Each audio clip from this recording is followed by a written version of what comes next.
Welcome back to Movies TV Mad, and you of course can follow me on Twitter at Movies TV Mad, and welcome to Saturday's edition of the Doctor Who Daily, the Doctor Who Extended Television Universe. That's what Russell T Davies gave us when he brought back Doctor Who. The main show, Doctor Who, Torchwood, the Sarah Jane Adventures.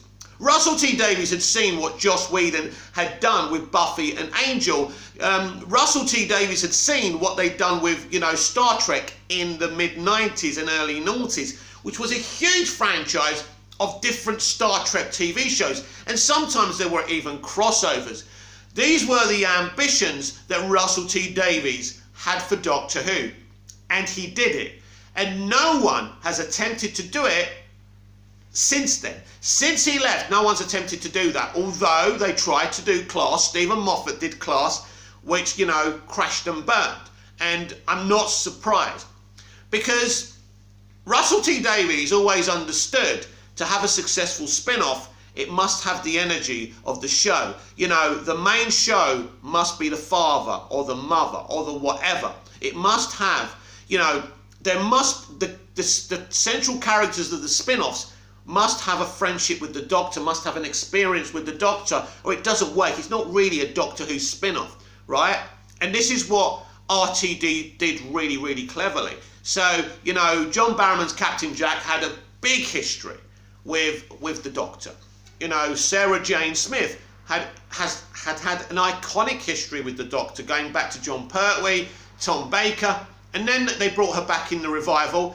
And, Russell could have chose any companion to do it with, but he was smart enough, and Russell is very smart, to do it with who I think is the most popular, iconic companion, Sarah Jane Smith. I mean, he could have done Tegan, he could have done any, because I really liked Tegan growing up. Actually, I thought she was fit, and I thought she was plucky and, strong, and I love all that in a woman. So I thought that was great. But it could have been anyone, basically, but he went for Sarah Jane, which was the right choice. And I'm just really, really happy that he did that, and we've got that in the memories. That's with Liz Sladen tragically no longer being with us, we've got a great memory of Liz and Sarah Jane, and I know the pride that she had, the love for the fans and the love for Doctor Who that she had, so it was great. So Russell T Davies had created this universe, and what's interesting about this, when Russell stepped down, it just came to a halt. I think what we had was the endings really of Torchwood. I think we had Miracle Day, and then there was no more. We've discussed before how Doctor Who Miracle Day was the death of Torchwood, because they didn't like it, because we didn't embrace it. They sold it to the Americans, they made a lot of money, we fucked it up for them. If it wasn't for you meddling kids, we would have got away with it, that kind of thing. We're not going to make any more Torchwood. That's kind of the way Russell T Davies was speaking. It was like a child who hadn't got their own way. Fair enough. No doubt they will attempt the same thing with Doctor Who one day, but we will see. But Russell T Davies' ambition, anyway, created something wonderful for Doctor Who. Doctor Who had never seen this before, this ambition, this targeting of the mainstream audience, and it's still being Doctor Who, so the hardcore fans could enjoy it, or at least have opinions of it. It was a great time. Doctor Who was one of the most popular shows in the world. But can he do it again? Because Russell T Davies is quite a predictable creative. So he's going to do it again.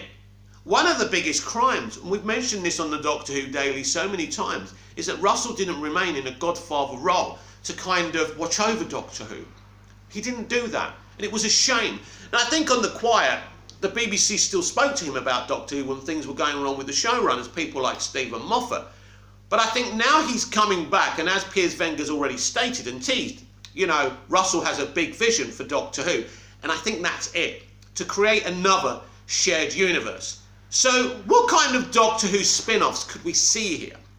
Well, do you bring back Torchwood, kind of a new era of Torchwood with new characters? Not even with Captain Jack, for example.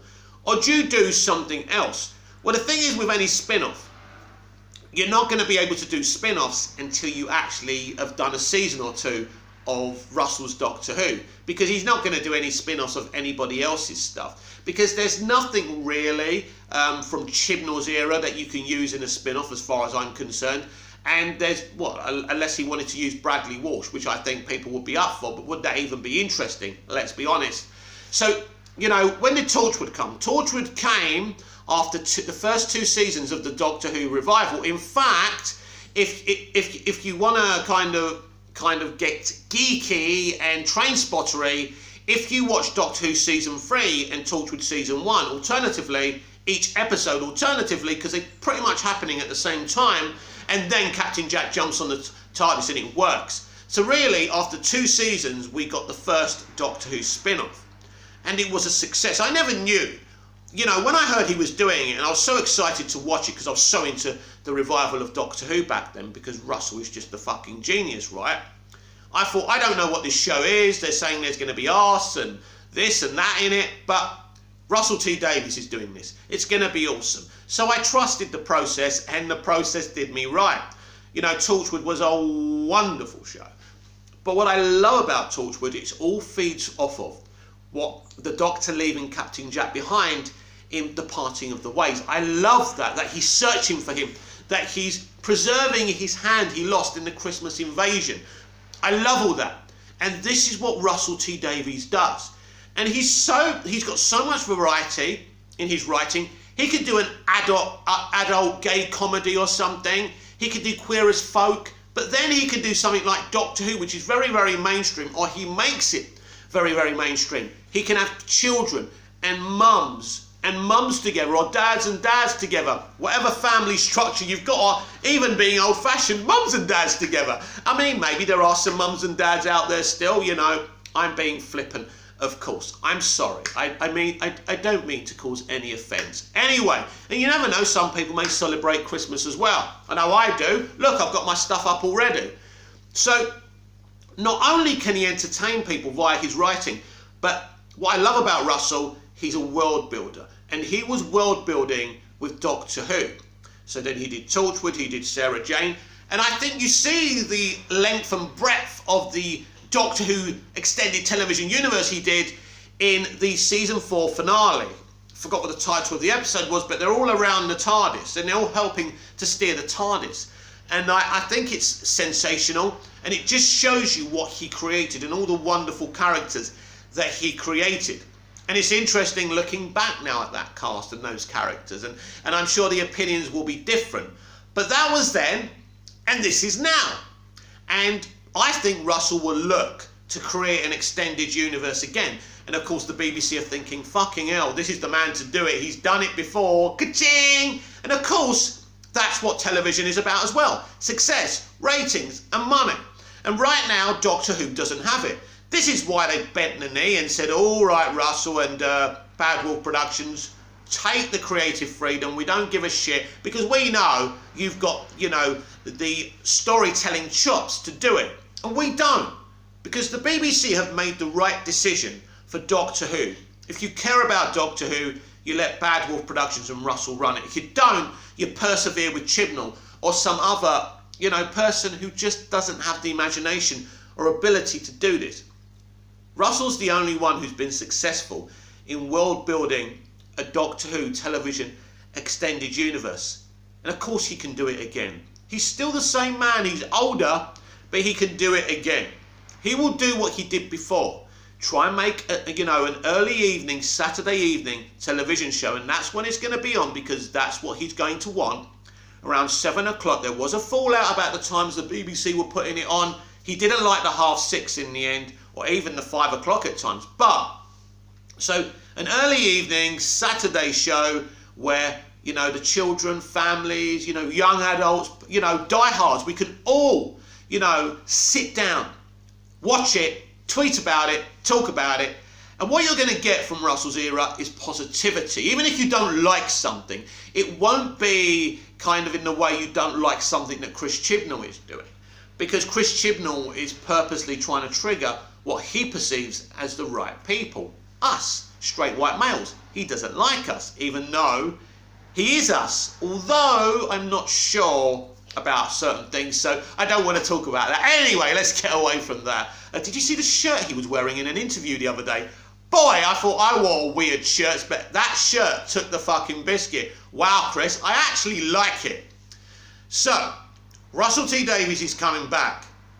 He's going to be very ambitious with what he's doing with Doctor Who. And the question is, can he pull it off? Of course he can. This has been the Doctor Who Daily. I'm Mick, your host with the most. Just ask your girlfriends and your wives. Please like, share, comment. Please subscribe. So important. Please hit the notification bell so you never miss this perfection. And remember, the more likes I get, the more I'll be seen on the YouTube algorithm. Because I haven't got 1,000 subscribers yet, I don't get seen on the algorithm a lot, which is a big problem for me. And it's a bit of a domino effect. If you don't get 1,000 plus subscribers, you don't get seen that much, but I get 4 or 5 likes a video. And I'm not being ungrateful. I'm grateful for any likes I get, but sometimes people forget to like. So please just hit that like, and I'll be back tomorrow with even more Doctor Who Daily. Until then, goodbye.